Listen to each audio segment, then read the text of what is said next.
Kauulag ito, doon na nakita ang dalawang bata sa loob ng sasakyan. Batay sa investigasyon, naglalaro ang magkapatid kasama sa kabatang babae nang namitas umulo sila ng bayabas.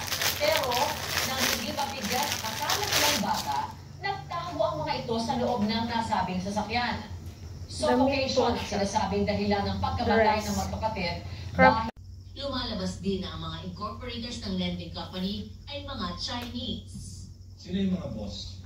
Sila yung mga nagpapatakbo nitong mga online lending applications. Musical na next to normal. Samantala kasabay ng star-studded anniversary ng ASAP, ang selebrasyon ng kaarawan ni Concert King Martin Rivera. Nagpapatrol MJ Felipe. Alam mo, nag-iwan na ba ako? Aking tubang karay pamigay. Stick to the plan.